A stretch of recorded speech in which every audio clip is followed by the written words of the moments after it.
Assalamualaikum warahmatullahi wabarakatuh. Halo semuanya teman-teman, selamat malam, selamat datang kembali di channel kesayangan kita, channel Ilo Ekstrim, dan masih bersama saya Ilo dimanapun teman-teman berada. Semoga teman-teman selalu dalam keadaan sehat walafiat tanpa kekurangan satu apapun, amin amin ya robbal alamin. Dan pada kesempatan yang baik ini saya akan membawakan satu kisah dari Lia Maya. Wow, kisah dari Lia Maya selalu menarik untuk disimak ya teman-teman ya. Dan pada kisah kali ini akan menceritakan tentang satu keluarga ya yang terdiri dari 3 orang, Naswa, bapaknya dan ibunya, Pak Sutomo dan Bu Jenab, yang mana di sini setelah Bu Jenab meninggal dunia, Naswa dan ayahnya merasa kesepian dan merasa hampa hidup mereka. Sampai pada akhirnya datang seorang wanita bernama Erna yang ingin dipersunting oleh bapaknya. Waduh, berarti Naswa akan memiliki ibu tiri di sini teman-teman. Nah, disinilah semua kejanggalan mulai terjadi sampai membawa kejadian menyeramkan yang tidak mungkin Naswa lupakan seumur hidupnya. Bagaimana sih keseraman itu? Oke, sebelum kita masuk ke dalam kisahnya, buat teman-teman yang mungkin belum subscribe channel Ilo Ekstrim, yuk bisa diklik dulu tombol subscribe. Jangan lupa lonceng notifikasinya juga dinyalakan agar teman-teman selalu mendapatkan notifikasi dari konten-konten yang akan kami upload selanjutnya. Untuk channel Ilo Ekstrim kami upload setiap hari teman-teman ya, setiap malam jam 7 malam waktu Indonesia bagian Barat. Gak pakai berlama-lama lagi, pasti udah gak sabaran kan untuk masuk dalam kisahnya. Kita langsung saja masuk ke dalam kisahnya. Bunuh horor. Ketika santet dibalas tumbal pesugihan. Namaku Naswa. Aku adalah anak tunggal dari pasangan Bapak Sutomo dan Ibu Zainab. Keluarga kami sangat bahagia dengan kondisi ekonomi yang cukup stabil. Namun, tidak ada kebahagiaan yang abadi di dunia ini. Semua hilang saat ibuku meninggal dunia. Rumah yang cukup luas, namun terasa sangat sunyi, kembali mengingatkan kejadian saat itu yang menimpa keluargaku. Tepat di hari ulang tahun ibuku, kami bertiga, ibu, bapak dan juga aku, dengan antusias merayakannya di meja makan dengan kue tart dan beberapa makanan lain yang sudah ibuku masak dengan penuh rasa cinta. Saat itu, aku dan bapak melihat ibu tiba-tiba memuntahkan darah segar sehingga mengenai kue tart yang baru saja ibuku potong sebagian. Saat itu, kami terkejut sekaligus cemas dengan kondisi ibu. Kami berupaya membawa ibu ke rumah sakit, namun takdir berkehendak lain. Tanpa aku dan bapak bayangkan, rupanya momen tersebut adalah momen terakhir kebersamaan kami dan hari bahagia terakhir yang kami rasakan bersama. Kini, aku hanya tinggal berdua dengan bapak yang kerap sibuk dengan kebun pisangnya. Hari ini, tepat 40 hari almarhum ibu meninggalkan kami. Seperti pada umumnya, kami menggelar acara tahlilan 40 harian di rumah dengan bantuan beberapa saudara ibuku. Aku menyiapkan segala jenis makanan ringan dan berat untuk menyuguhi para tetangga yang datang untuk tahlilan. Acara 40 harian pun berjalan dengan lancar. Suasana rumah yang semula ramai menjadi sepi, hanya menyisakan aku dan bapak. Karena badanku sudah sangat lelah dan waktu sudah menunjukkan pukul 10 malam, aku memutuskan masuk ke dalam kamar untuk beristirahat. Ya Allah, capek banget malam ini. Mana besok aku harus bantu bapak lagi ngecek kondisi kebun. Keluhku seraya mengepaskan tubuh di atas ranjang. Aku yang terbaring santai memandangi atap kamar dan kembali mengingat momen kebersamaan dengan ibu, momen yang tak dapat lagi aku rasakan sampai kapanpun. Tak terasa air mataku menetes begitu saja. Bu, apa aku bisa hidup tanpa ibu? Sedangkan sampai saat ini aja aku dan bapak belum bisa mengikhlaskan kepergianmu, Bu. Ucapku pelan. Tok tok tok. Dok, kamu sudah tidur? Tanya bapak dari luar kamar. Belum pak, pintunya nggak dikunci. Bapak kalau mau masuk, masuk aja. Seketika, terdengar deritan suara dari daun pintu kamar yang menggema. Di ambang pintu, bapak menatapku dengan sendu. Wajahnya masih memancarkan aura kesedihan. Ia pun mendekat ke arahku dan duduk di tepi ranjang. Dok, besok bapak kan sibuk, mau urus panen kebun pisang. Paling bapak pulang malam. Kalau kamu takut sendirian di rumah, kamu bisa ajak temanmu buat nginep di sini ya. Ah, nggak usah lah pak. Lagian aku juga mau bantu bapak kan di kebun. Paling juga pulangnya sore. Ucapku, kemudian bangkit dari ranjang dan duduk berhadapan dengan bapak. Iya, tapi bapak bisa aja nggak pulang dan tidur di pondok. Nanti kamu malam-malam sendirian di rumah gimana? Tanya bapak memastikan. Rupanya bapak takut jika aku berada di dalam rumah seorang diri. Namun, aku harus terbiasa dengan situasi seperti ini agar kedepannya tidak bergantung pada orang lain. Gak apa-apa pak, ibu udah gak ada jadi ya aku harus terbiasa sendirian di rumah. Yang penting bapak fokus aja dulu urus kebun, ucapku. Yowes, kalau memang kamu gak kenapa-napa di rumah sendirian, bapak cuma khawatir kamu takut. Kalau gitu istirahat, sudah malam. Iya pak, bapak juga istirahat, jangan begadang. Yo. Setelah selesai mengobrol singkat, bapak langsung keluar dari kamar dan menutup pintu. Aku kembali merebahkan tubuh di atas ranjang. Namun, ketika aku mencoba memejamkan kedua mata, tiba-tiba saja terdengar suara burung gagak menggema di luar rumah. Terasa riuh, seperti bukan hanya satu burung, melainkan ada beberapa, dan membuatku kembali membuka mata. Tumben ada suara burung malam-malam begini, gumamku dalam hati. Karena penasaran, aku mencoba mengecek situasi luar rumah dari balik jendela kamar. Perlahan, jendela aku buka dan seketika terasa wajahku terempas semilir angin malam yang dingin. Perasaan tadi suara burungnya berisik banget, kok sekarang mendadak sepi, gumamku. Kemudian mengedarkan pandangan ke halaman rumah yang hanya terdapat beberapa pohon pisang yang memang sengaja ditanam oleh bapak. Dirasa sudah tidak ada apa-apa, aku kembali menutup jendela kamar rapat-rapat dan kembali ke atas ranjang. Malam berlalu begitu saja. Terdengar suara alarm berdering membangunkanku yang rupanya jarum jam sudah menunjukkan pukul 5:30 pagi. Waktu cepet banget perasaan. Perasaan aku baru merem deh, gumamku sambil mengusap kedua mata yang seperti masih enggan terbuka. Sayup-sayup, aku mendengar suara langkah kaki seseorang di halaman rumah tepat di samping kamarku.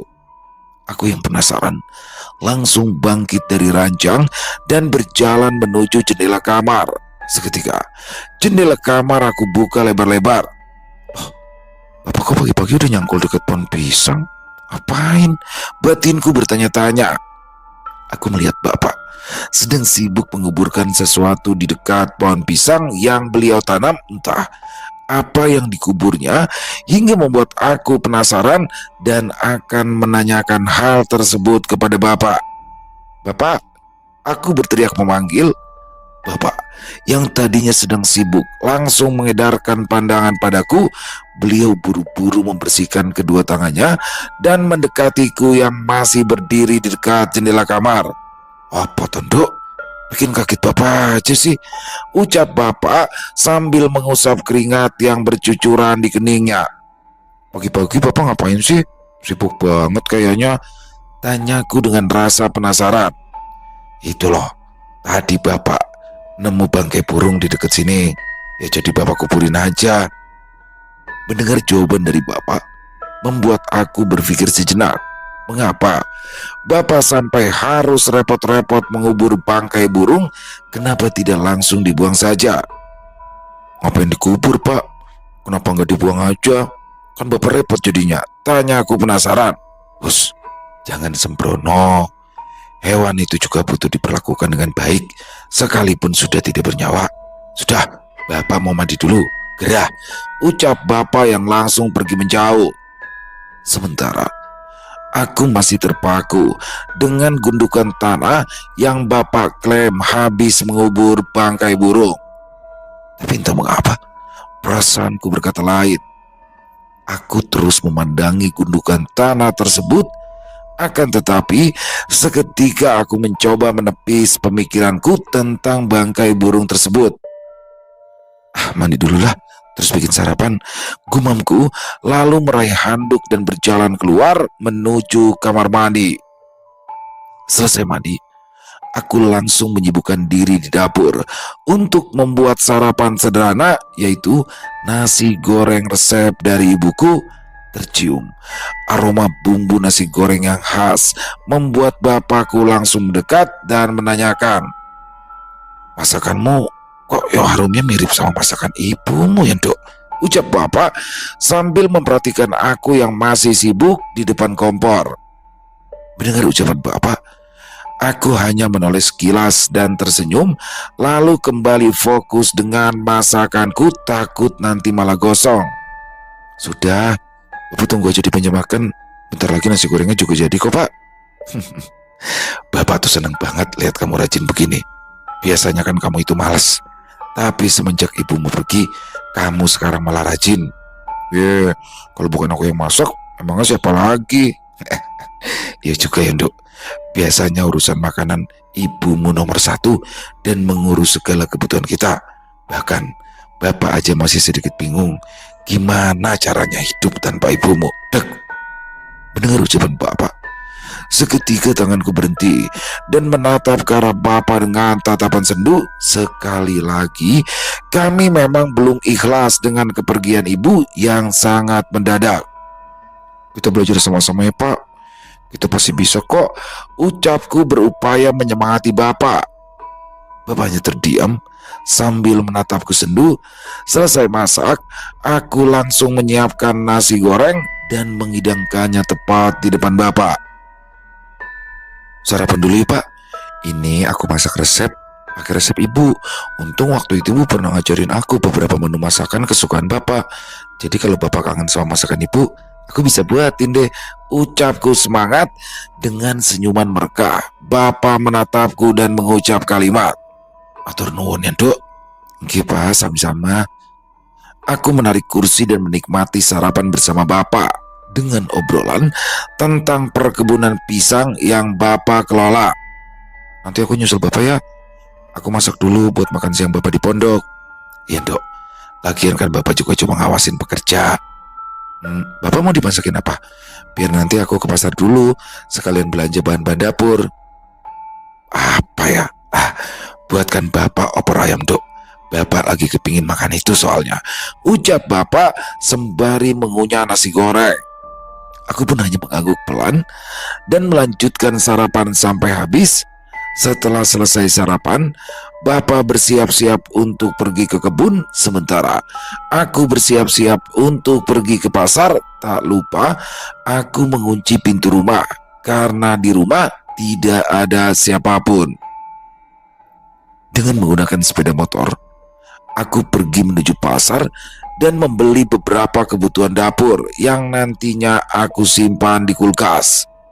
Aku membeli kebutuhan cukup lengkap karena diberi uang belanja lebih dari cukup oleh Bapak. Ya, sekali lagi, kami tidak kekurangan uang, namun kehidupan kami terasa hampa dan juga monoton. Selesai belanja, aku menyimpan seluruh hasil belanjaan di tas sayur dan aku simpan di bagian depan motor. Perlahan kulajukan sepeda motor dengan kecepatan sedang. Sesampai di rumah, aku langsung menata hasil belanjaan dan menyimpannya di kulkas. Sebagian aku siapkan untuk masak menu hari ini, yaitu opor ayam. Bermodalkan resep dari almarhumah ibu, aku mencoba memasaknya untuk Bapak. Semoga aja rasanya sesuai dan mirip sama masakan ibu, gumamku sambil menumis bumbu. Selesai memasak dan menyimpannya di rantang susun, aku bergegas pergi ke kebun pisang dengan menggunakan sepeda motor. Butuh waktu 10 menit untuk sampai. Sesampainya di halaman pondok, aku langsung masuk dan meletakkannya di meja. "Bapak di mana ya?" ucapku seraya mengedarkan pandangan. Terlihat beberapa pekerja berlalu lalang sambil membawa hasil panen dan dikumpulkan jadi satu di depan halaman pondok. Tiba-tiba, sosok Mbak Erna, yakni pekerja bapakku, datang menghampiri. "Mbak Naswa, tumben kesini." "Ah, iya Mbak Erna, ini bawain bekal buat bapak." "Mbak Erna lihat bapak nggak?" "Tadi sih masih di dalam kebun, lagi mantau yang lainnya," ucap Mbak Erna. "Oh gitu, ya udah deh, aku juga mau ikut cek hasil panen," ujarku, kemudian melangkahkan kaki, meninggalkan area pondok dan meninggalkan Mbak Erna begitu saja. Perlahan, aku mulai menyusuri kebun. Rupanya panen kali ini begitu melimpah. Dari kejauhan, aku melihat Bapak sibuk mengatur para pekerja. Aku yang sudah melihat Bapak pun hanya tersenyum dan mendekat. "Bapak," teriakku memanggil. Seketika Bapak yang mendengar suaraku langsung menoleh dan tersenyum tipis. "Kamu udah di sini aja, Dok?" tanya Bapak yang hanya aku balas dengan anggukan. Bapak pun kembali fokus dengan para pekerjanya, sementara aku ikut sibuk menyusuri area perkebunan dan mengamati cara mereka bekerja. Ya, aku harus belajar ikut mengelola perkebunan ini karena aku anak tunggal. Jika tidak ikut andil, takutnya ke depannya aku tidak bisa mengelolanya dengan baik. Saat sibuk memperhatikan para pekerja, aku melihat sesosok pekerja yang masih cukup muda, namun ia terlihat sangat pendiam dan hanya fokus dengan pekerjaannya. "Siapa dia tuh?" gumamku bertanya-tanya. Saat tengah fokus memperhatikan sosok pekerja tersebut, rupanya orang itu sadar kalau sedang aku perhatikan. Dia melemparkan senyuman manis padaku dan aku pun membalasnya. "Dok," ucap Bapak yang tiba-tiba sudah berada di belakangku, membuatku cukup terkejut. "Ih, Bapak, bikin kaget aja sih." "Kamu memangnya lagi merhatiin siapa?" tanya Bapak yang sepertinya penasaran. Itu siapa ya Pak?" aku bertanya sambil menunjuk ke arah sosok pekerja itu. "Oh, itu namanya Bayu. Dia warga desa sebelah, baru kerja sama Bapak sebulan ini. Kenapa? Kamu naksir ya?" ledek Bapak dengan wajah tersenyum tipis. "Ih, Bapak bisa aja ngomongnya." "Enggak loh Pak, aku itu cuma salut sama dia. Masih cukup muda dan lumayan tampan, tapi nggak gengsi dan nggak milih-milih pekerjaan," ucapku memuji pekerja tersebut. Zaman sekarang kalau mikirin gengsi mau makan apa Tondo. Tapi ya memang ada beberapa sebagian orang, apalagi anak semuda Bayu ini yang gengsi dan milih-milih pekerjaan, maunya kerja enak tapi gajinya besar, celoteh bapakku. "Iya Pak, makanya itu aku salut sama dia." "Pak Tomo," mendengar nama Bapak disebut aku pun spontan ikut menoleh, yang rupanya itu adalah Mbak Erna. "Kalau kamu mau muter-muter sendirian aja ya, Bapak mau urus yang lain dulu Dok." "Ya Pak," ucapku singkat. Bapak langsung pergi bersama Mbak Erna dan meninggalkan aku sendirian. Entah mengapa, melihat gerak-gerik tubuh Mbak Erna pada Bapak membuat aku sedikit curiga. Namun, kecurigaanku kutepis jauh-jauh dan berupaya tidak memikirkan hal-hal yang tidak baik. Setelah puas memutari kebun dan memastikan para pekerja memanen pisang dengan baik, aku yang sudah cukup lelah kembali ke pondok. Saat baru sampai di halaman pondok, dari kejauhan aku melihat Bapak sedang berduaan mengobrol dengan perempuan. Aku yang penasaran pun langsung bergegas memasuki pondok. Rupanya Bapak sedang mengobrol dengan Mbak Erna. Terlihat jelas raut wajah Bapak dengan bahagia terpancar, ekspresi yang sudah lama tidak pernah aku lihat saat di rumah, membuat aku bertanya-tanya dan menduga-duga apakah Bapak menyukai Mbak Erna? Akan tetapi, usia Mbak Erna hanya terpaut 3 tahun lebih tua dari usiaku, yang mana artinya Mbak Erna masih terlalu muda untuk bapakku yang sudah cukup tua. Bapak, Mbak Erna, ngapain berduaan di dalam pondok? Tanyaku yang berhasil mengejutkan mereka berdua. Sontak, kehadiranku membuat Bapak dan juga Mbak Erna terkejut dan menatap keberadaanku dengan tatapan gugup. Oh, Bapak cuma ngobrol soal kerjaan, jawab Bapak datar. Sementara Mbak Erna justru hanya terdiam, berlalu pergi begitu saja keluar dari pondok. Kamu sudah selesai ngecek semua pekerja? Tanya Bapak. Aku hanya mengangguk kaku dan langsung duduk di kursi seraya meraih gelas dan menuangkannya dengan air putih. Terasa cukup kering tenggorokanku sehingga aku menenggak air putih dengan cukup banyak. Gimana? Capek kan ngurus kebun? Tanya Bapak. Lumayan Pak, padahal cuma muter-muter doang. Kok ya capek ya? Apalagi mereka yang kerja ya. Ucapku membuat Papa terkekeh pelan. Tanpa kusadari, waktu sudah menunjukkan pukul 12 siang, yang mana itu adalah waktu untuk para pekerja beristirahat dan makan siang. Semua pekerja berkumpul di area halaman pondok dan mulai mengeluarkan bekalnya masing-masing. Ada yang menyendiri, ada pula yang bergerombol dan macam-macam. Sedangkan aku dan juga Bapak di dalam pondok mulai menikmati makanan yang aku masak, yakni opor ayam. Habis ini kamu pulang aja Endo, istirahat, ucap Bapak sambil mengunyah makanannya. Ya Pak, aku juga mau mandi, gerah. Tapi Bapak mungkin pulangnya malam ya, karena mau langsung jual hasil panen. Ya Pak, enggak apa-apa, aku berani kok sendirian di rumah, ucapku berupaya meyakinkan Bapak. Selesai makan siang, aku pun mengemasi rantang dan membawanya pulang, sementara Bapak masih melanjutkan pekerjaannya. Sesampainya di rumah, aku langsung membersihkan diri dan juga membersihkan rumah yang memang belum sempat aku bersihkan. Oh iya, lupa nih, belum bersihin kamar Bapak, gumamku yang baru saja mengingat hal tersebut. Aku langsung meraih sapu lantai dan memasuki kamar Bapak. Seketika, aku mengedarkan pandangan dan duduk di tepi ranjang. Kehadiran ibu masih terasa di sini, gumamku. Aku kembali merindukan sosok ibu yang sudah pergi. Terlihat masih terpampang jelas foto-foto kebersamaan kami bertiga di dinding kamar Bapak. Sehingga tanpa aku sadari, aku mengukir senyuman melihat foto-foto tersebut. Aku tahu Bapak sangat mencintai ibu, dan aku berpikir Bapak pasti tidak akan menikah lagi. Aku bangkit dari duduk dan mulai membersihkan kamar Bapak.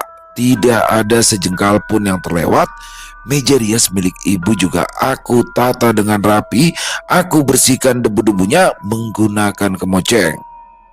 Saat aku membuka laci, alangkah terkejutnya aku saat melihat beberapa foto tersimpan di sana. Dan yang membuat aku bertanya-tanya saat melihat foto tersebut, rupanya itu adalah foto Mbak Erna yang pastinya sengaja Bapak simpan. Aku meraih salah satu foto tersebut dan memperhatikannya. Foto Mbak Erna? Buat apa Bapak nyimpan foto Mbak Erna? Gumamku bertanya-tanya. Aku kembali mengingat kejadian saat di pondok. Saat aku melihat sendiri Bapak sedang mengobrol berdua dengan Mbak Erna, membuat aku penasaran ada hubungan apa Bapak dan juga Mbak Erna, dan aku merasa hal ini harus aku tanyakan kepada Bapak agar tak lagi penasaran. Aku meraih satu foto Mbak Erna dan aku simpan, lalu kembali melanjutkan pekerjaanku dan berlalu keluar dari kamar Bapak. Selesai bersih-bersih, tubuh yang sudah teramat lelah pun seperti mengajak untuk beristirahat. Aku memasuki kamar dan mengempaskan tubuh di atas ranjang sayup-sayup. Tanpa terasa aku pun terlelap. Duk, jangan biarkan bapakmu melakukan itu. Dek, Spontan aku membuka kedua mata saat aku mendengar jelas suara ibu. Ya, suara ibuku begitu jelas dan nyaring di telinga.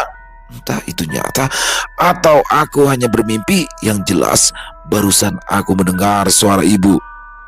Ibu, aku sadar itu pasti mimpi. Aku yang masih cukup lelap pun kembali melanjutkan tidur siang. Namun sayang, aku tak bisa lagi tertidur. Jadi nggak bisa tidur kan? Gumamku dalam hati. Karena tidak dapat lagi memejamkan mata, aku pun memilih untuk bersantai di teras rumah sambil sesekali menyapa beberapa tetangga yang melintas. Namun, tiba-tiba dari kejauhan, ada pekerja bapak datang mendekat dengan sepeda motor butut. Aku menajamkan indera penglihatanku dan benar saja, rupanya ia adalah Bayu yang sebelumnya aku perhatikan saat di kebun pisang. Bayu yang sudah sampai di halaman rumah pun melemparkan senyuman dan memarkirkan sepeda motor lalu mendekatiku. Permisi, Mbak Naswa ya? Tanya Bayu. Ya, kenapa? Bukannya kamu yang kerja sama bapak di kebun pisang ya? Tanya aku. Ah, ya Mbak. Maaf sebelumnya, ini saya juga disuruh sama bapak buat nganterin uang karena katanya bapak nggak pulang dan akan tidur di pondok, ujar Bayu seraya memberikan lembaran uang yang bapakku titipkan kepadanya. Aku pun tersenyum kecil dan menerima uang tersebut. Makasih banyak ya. Tapi bapak kenapa nggak pulang? Tanya aku penasaran. Waduh, kalau soal itu saya juga kurang tahu Mbak. Saya cuma disuruh antarkan uang itu. Takutnya Mbak Naswa butuh uang untuk pembelian sesuatu, jawab Bayu. Mendengar jawaban dari Bayu, aku hanya menganggukkan kepala saja. Ya wes, kalau begitu saya pamit ke kebun lagi ya Mbak. Assalamualaikum, ucap Bayu kemudian menaiki sepeda motornya. Waalaikumsalam, makasih ya Mas, ucapku yang hanya dibalas anggukan dan senyuman oleh Bayu. Aku melihat Bayu meninggalkan halaman rumah dan aku kembali duduk menyimpan uang pemberian papa di saku celana. Bapak nggak pulang dan memilih bermalam di pondok. Padahal dulu waktu ada ibu bapak nggak pernah begini. Apa karena hasil panen kali ini berlimpah ya? Gumamku bertanya-tanya. Setelah puas bersantai di teras rumah, aku pun memilih kembali masuk ke dalam rumah dan bersantai di ranjang memainkan layar ponselku.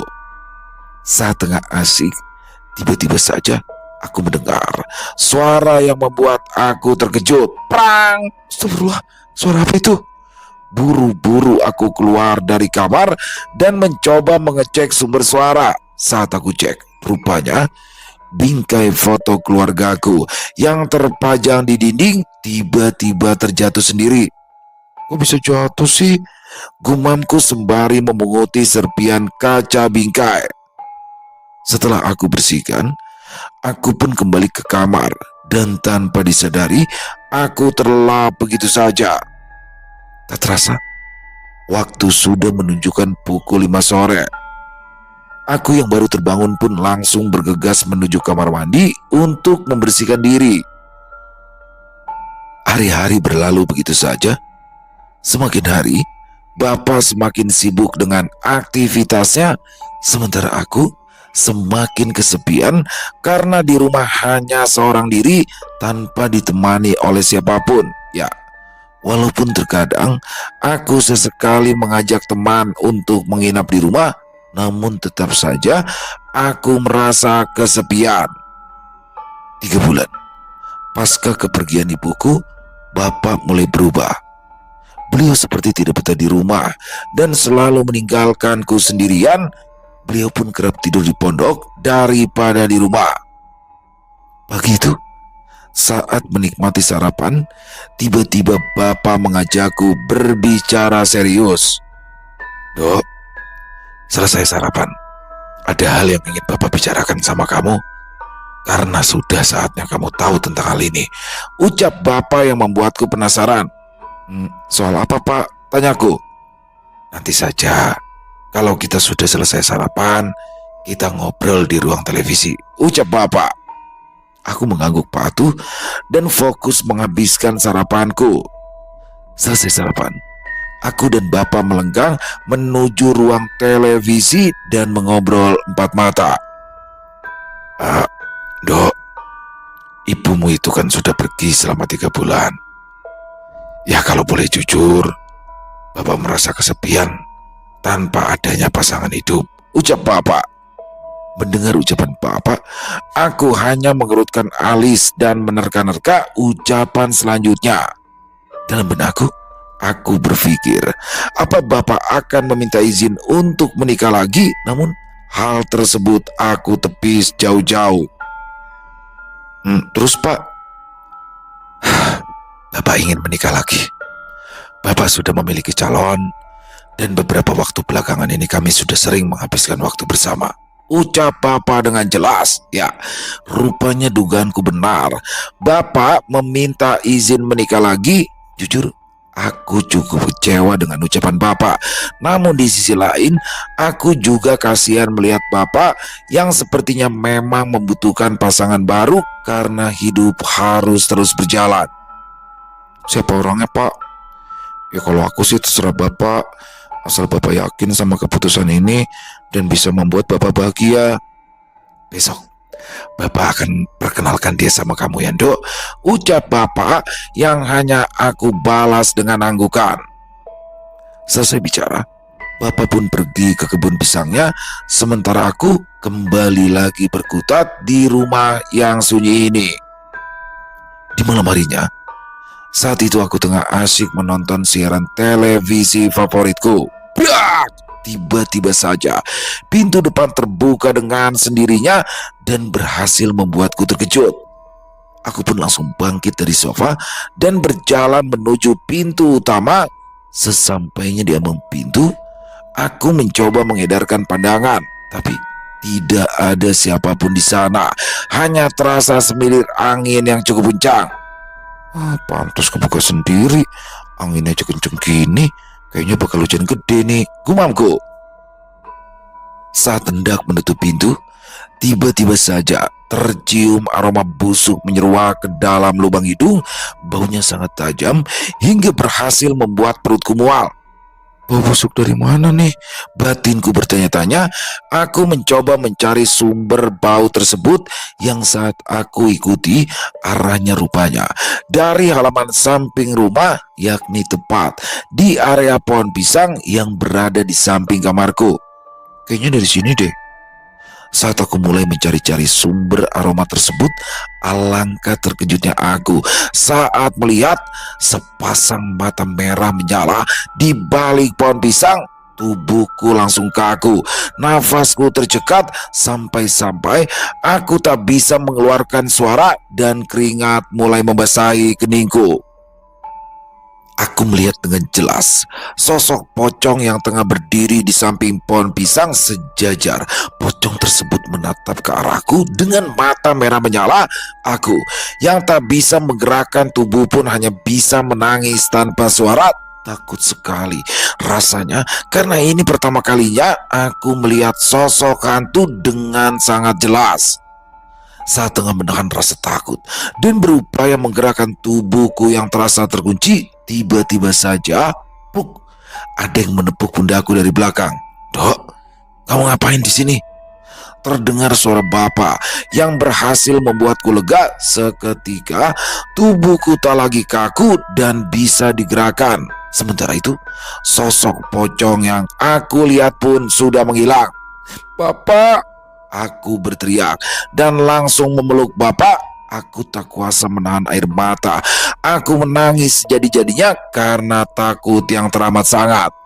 Kamu ini kenapa sih, Dok? Ada apa? Tanya Bapak yang terlihat khawatir. Aku lihat pocong, Pak. Pocong? Tanya Bapak yang hanya aku balas dengan anggukan. Sudah. Ayo, kita masuk, ucap Bapak. Aku dan Bapak masuk ke dalam rumah. Namun rupanya Bapak pulang tidak sendirian. Ada sosok wanita yang sudah duduk di ruang tamu. Dan saat wanita itu menoleh, rupanya ia adalah Mbak Erna. Kehadiran Mbak Erna berhasil membuat benakku penuh dengan pertanyaan yang ingin aku lontarkan. Mbak Erna, aku di sini. Tanya aku penasaran. Sini Nduk, ayo duduk dulu, ucap bapak sambil menarik tanganku. Aku duduk berhadapan bersama dengan bapak dan juga Mbak Erna. Suasana cukup canggung. Mbak Erna hanya terdiam dan menunduk tanpa berani menatapku terlalu lama. Ada apa sebenarnya? Kok kalian malah diem sih? Ucapku. Kamu ingat gak ucapan bapak tempo lalu yang bilang bapak ingin menikah lagi? Iya, terus? Jadi bapak mau bilang sama kamu kalau calon ibu tirimu itu adalah Erna. Deg. Mendengar kalimat tersebut muncul dari mulut bapak membuat aku terkejut, ditambah calon ibu tiriku adalah Mbak Erna yang masih sangat muda. Bapak nggak salah mau nikah sama Mbak Erna. Mbak Erna sama aku aja usianya cuma beda 3 tahun loh Pak, ucapku dengan nada protes. Bapak sudah sangat yakin mau menikah dengan Hernando. Aku kembali mengingat saat itu aku menemukan foto Mbak Erna di laci meja rias, dan aku kembali mengingat saat Bapak mengobrol di pondok berduaan dengan Mbak Erna. Rupanya mereka memang sudah dekat saat ibu belum lama meninggal. Aku tidak menyangka dengan sikap Bapak. Bapak yang aku pikir sangat mencintai ibu, rupanya bisa dengan mudah dekat dengan wanita lain. Aku yang kecewa pun hanya bisa diam dan berlalu pergi masuk ke dalam kamar. Di dalam kamar, aku menangis sejadi-jadinya. 1 minggu kemudian, suasana rumah cukup ramai, dihadiri oleh beberapa saudara bapak dan para tetangga yang membantu untuk acara pernikahan bapak dan Mbak Erna. Namun aku masih terus mengurung diri, tak peduli dengan keramaian tersebut. Jujur, aku masih sangat tidak terima dengan keputusan bapak menikahi Mbak Erna. Namun aku bisa apa? Selain diam, bapak berhak memilih pasangan hidupnya. Tok tok tok. Tiba-tiba terdengar suara ketukan pintu kamarku yang rupanya adalah Bude dari bapak.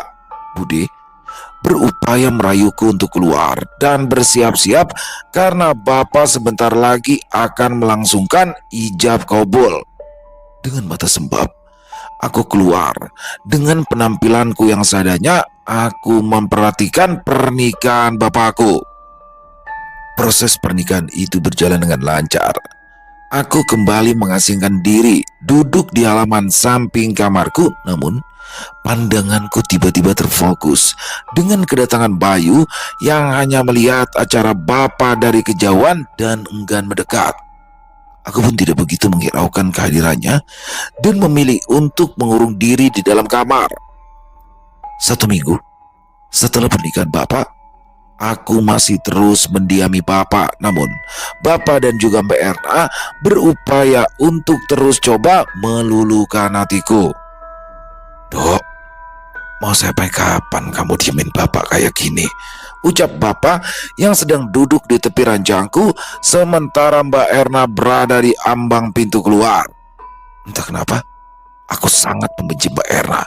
Walaupun sejauh ini Mbak Erna tidak melakukan kesalahan apapun padaku, namun hati kecilku tidak bisa dibohongi. Aku benar-benar membenci dirinya. Mending kalian pergi, aku butuh waktu buat sendiri, ucapku datar. Bapak hanya terdiam. Terdengar hembusan nafas yang kasar. Beliau pun berlalu keluar dari kamar dengan menggandeng tangan Mbak Erna. Aku hanya tersenyum kaku melihat keromantisan mereka berdua. Rasanya sakit sekali. Aku kembali mengingat mendiang ibuku. Pagi-pagi sekali, aku mencium aroma harum masakan. Aroma tersebut berhasil membuat perutku berbunyi. Jadi lapar deh. Tapi pas yang masak Mbak Erna. Karena perut yang sudah lapar, aku pun keluar dari kamar dan menuju meja makan. Di sana sudah ada bapak yang sedang menunggu sarapan yang sedang Mbak Erna siapkan. Sudah bangun dok? Ayo sini, sarapan bareng sama bapak, ucap bapak dengan wajah sumringah. Aku duduk. Sesekali aku juga melirik ke arah Mbak Erna yang masih sibuk memasak. Tak lama kemudian, nasi goreng buatan Mbak Erna sudah matang. Dia menyiapkannya di atas meja dengan telaten. Ini pertama kalinya aku mencoba masakan Mbak Erna yang ternyata lumayan enak. Tapi tetap saja masakan ibuku jauh lebih enak.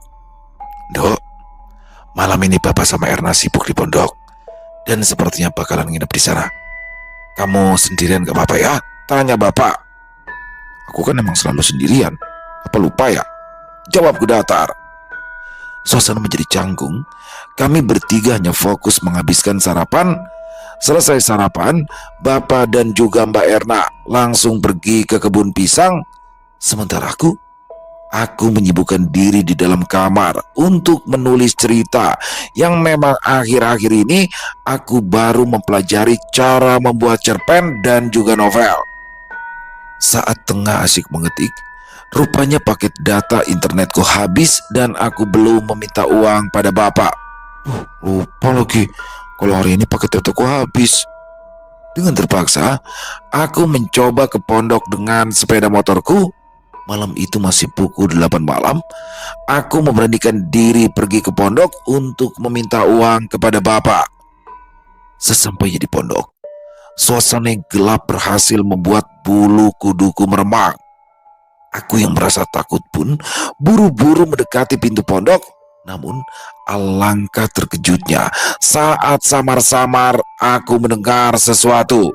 Ya, aku mendengar suara isak tangis seseorang dari dalam pondok. Siapa yang nangis? Gumamku. Saat aku hendak meraih gagang pintu pondok, tiba-tiba saja ada tangan yang menahan tanganku. Sontak aku langsung menoleh. Rupanya sosok tersebut adalah Bayu, pekerja bapakku. Kamu, shh, jangan berisik, ucap Bayu. Bayu langsung menarik tanganku menjauh dari pintu pondok. Dia mengajakku untuk bersembunyi. Entah apa yang terjadi, aku pun bingung dan mempertanyakan hal tersebut kepada Bayu. Kamu ngapain ngajak aku ke sini? Aku kan mau ketemu sama Bapak. Shh, tunggu dulu. Kalau kamu ke sana sekarang, yang ada kamu yang celaka, ucap Bayu. Celaka? Maksudnya apa sih?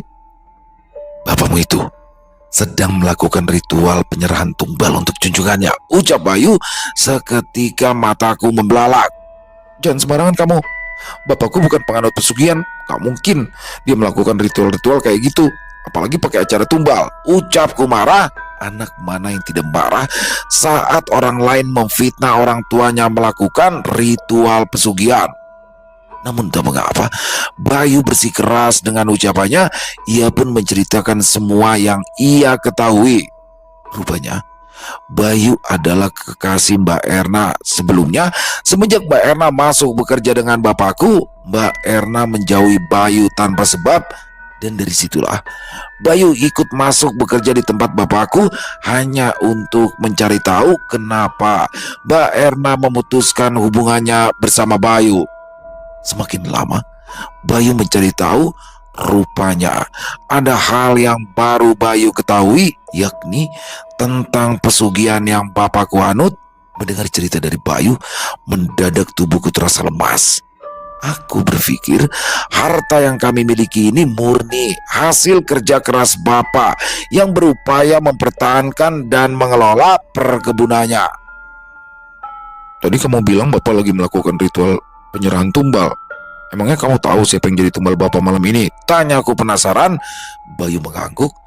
Dia menyebut nama calon korban yang tak lain adalah Mbak Erna. Sontak hal tersebut membuat aku semakin tercengang. Bagaimana tidak? Rupanya Bapak sengaja menikahi Mbak Erna hanya untuk menjadikan Mbak Erna tumbal.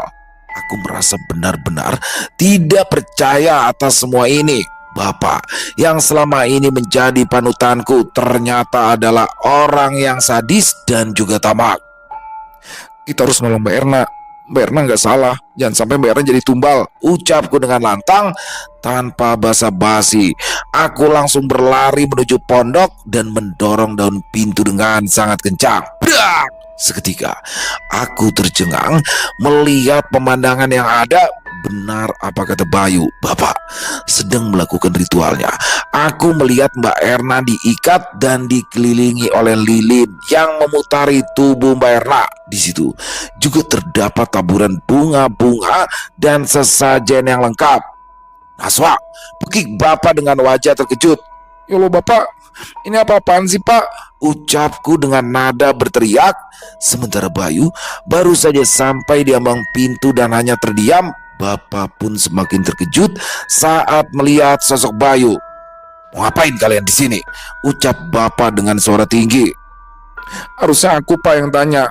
Ngapain Bapak kayak gini? Sejak kapan Bapak melakukan ini Pak? Sejak kapan? Aku berteriak histeris. Bapak terdiam. Ia menundukkan kepalanya.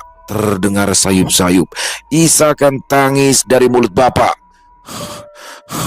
Semenjak ibumu meninggal, Dok, ucap Bapak. Aku terdiam. Itu mustahil. Untuk apa Bapak melakukan hal ini? Apalagi ekonomi kami tidak begitu memprihatinkan. Namun disinilah semuanya terkuak di hadapanku dan juga Bayu. Bapak menceritakan semuanya. Saat itu Bapak sadar bahwa meninggal dunianya ibu adalah hal yang tak wajar, sehingga Bapak mencari tahu segalanya. Rupanya ibu meninggal akibat santet yang dikirim oleh Mbak Erna, yang memang sengaja ingin menikah dengan Bapak karena harta yang Bapak miliki. Itulah sebabnya Mbak Erna juga rela meninggalkan Bayu karena Bayu adalah pemuda yang miskin. Bapak yang sakit hati karena ibu meninggal akibat ulah Mbak Erna pun sengaja bersekutu dengan iblis untuk lebih memperkaya dirinya, dan juga dengan sengaja menikahi Mbak Erna untuk dijadikan tumbal karena sosok pocong junjungan Bapak meminta tumbal yang merupakan istri Bapak. Saat mengetahui semuanya, aku dan Bayu terdiam. Namun berbeda dengan Mbak Erna, dia cukup syok dengan kenyataan yang baru ia ketahui. Tiba-tiba saja lampu berkedip-kedip dan hujan mendadak turun sangat lebat. Sesekali terdengar suara petir menggema, aroma amis dan busuk menyeruak di dalam pondok. Terlihat sosok pocong junjungan Bapakku muncul tepat di belakang kepala Mbak Erna yang sedang terbaring. Tubuh Mbak Erna meronta-ronta. Aku yang melihat hal tersebut hanya terdiam. Begitu pula dengan Bayu. Kami terkejut dan begitu ketakutan saat melihat jelas sosok tersebut meneteskan cairan hitam dari mulutnya dan meneteskan cairan tersebut ke seluruh wajah Mbak Erna. Mbak Erna berteriak histeris dan beberapa cairan menjijikan itu masuk ke dalam mulutnya. Seketika tubuh Mbak Erna mengencang, sementara aku melihat Bapak dengan raut wajah yang puas. Entah apa yang terjadi lagi. Aku yang tak kuasa melihat hal tersebut pun tak sadarkan diri. Saat terbangun, aku mencoba mengedarkan pandangan yang rupanya aku berada di dalam kamarku sendiri. Namun suasana rumah sangat ramai. Aku yang penasaran langsung bangun dari ranjang dan keluar dari kamar. Namun saat itu aku melihat ada dua jenazah yang berada di ruang tamu, yakni jenazah Bapak dan juga Mbak Erna. Entah apa yang terjadi setelah aku pingsan, aku tak tahu. Aku menangis sejadi-jadinya saat menyadari bahwa Bapak telah meninggal. Hari itu juga Bapak dikuburkan tepat di samping makam mendiang ibu, sementara jasad Mbak Erna dikubur di tempat lain. 7 hari berlalu. Aku yang masih penasaran atas meninggalnya Bapak pun mencoba mencari tahu dan mencari sosok Bayu yang malam itu ikut menyaksikan kejadian tersebut. Namun sayang, aku tidak dapat menemukan sosok Bayu. Bahkan alamat yang aku temukan pun kini sudah tidak berpenghuni. Entah kemana perginya Bayu. Kini semua hanya menjadi misteri atas kematian Bapak dan kejadian malam itu. Selesai. Wow, luar biasa kisah dari Lia Maya. Wah, ini plot twist banget, nggak nyangka saya. Oke, kalau memang Pak Sutomo melakukan pesugihan, dari awal saya pikir, wah ini kayaknya bapaknya melakukan pesugihan dan ibunya tumbal nih. Tapi ternyata bukan begitu ya ceritanya. Ternyata di sini ibunya Abu Zainab, ibunda dari Naswa, ini meninggal dunia karena disantet oleh Erna. Yang mana di sini Erna ingin menguasai harta keluarga mereka dan ingin menarik perhatian dari Pak Sutomo, lalu kemudian menjadi istrinya. Nah, di sini ternyata diam-diam Pak Sutomo yang merasa janggal atas kematian istrinya menyelidiki itu pelan-pelan. Pada akhirnya dia tahu bahwa itu semua adalah kelakuan dari Erna yang mengirimkan santet kepada istrinya sampai meninggal dunia. Di sini Pak Sutomo wah nggak terima dan dia nggak mau bunuh orang begitu aja, menghabisi orang begitu aja. Mungkin seperti peribahasa sekali mendayung dua tiga pulau terlampaui ya, dia balas dendam sekaligus dapat harta kekayaan. Waduh, nggak boleh dua-duanya itu teman-teman ya, nggak bagus dan don't try this at home. Pokoknya nggak boleh apa yang dilakukan oleh Pak Sutomo. Dan pada akhirnya Erna dijadikan tumbal, tapi Pak Sutomonya juga meninggal nih. Nah, di sini masih menyisakan misteri teman-teman. Pak Sutomo ini meninggalnya kenapa? Apakah sama Pocong gitu juga ataukah sama Bayu? Karena Bayu pasti memendam rasa sakit hati dong. Karena Bayu ini adalah mantan dari Erna.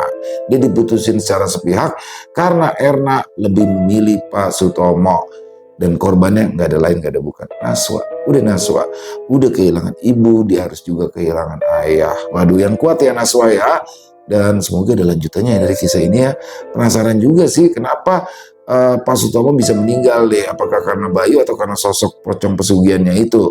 Tapi overall kisahnya keren banget. Terima kasih Lia Maya atas kisahnya. Ditunggu lagi kisah-kisah selanjutnya. Dan semoga kisah barusan bisa menghibur teman-teman semua ya. Para pecinta penikmat horor misteri, lebih khususnya lagi kepada para subscriber dari channel Lilo Extreme. Buat yang suka dengan videonya bisa diklik tombol like, tombol jempolnya. Boleh juga dibantu di-share ya link videonya ke teman-teman yang lain agar juga ikut merasa terhibur. Buat yang punya komentar lain, silakan bisa menuliskan di dalam kolom komentar ataupun hanya sekedar saling menyapa. Insya Allah kami akan membalasnya satu persatu. Di akhir kata, saya Ilo mengucapkan permohonan maaf apabila mungkin dalam pembawaan kisahnya barusan ada kata-kata saya yang salah ataupun ada kata-kata saya mungkin yang kurang berkenan. Saya mohon dibukakan pintu maaf yang seluas-luasnya. Sampai berjumpa lagi di konten-konten kami selanjutnya yang pasti tidak kalah ngerinya, yang pasti tidak kalah seramnya. Masih bersama saya Ilo di channel Ilo Extreme. Salam sehat, sukses selalu untuk kita semua. Wassalamualaikum warahmatullahi wabarakatuh.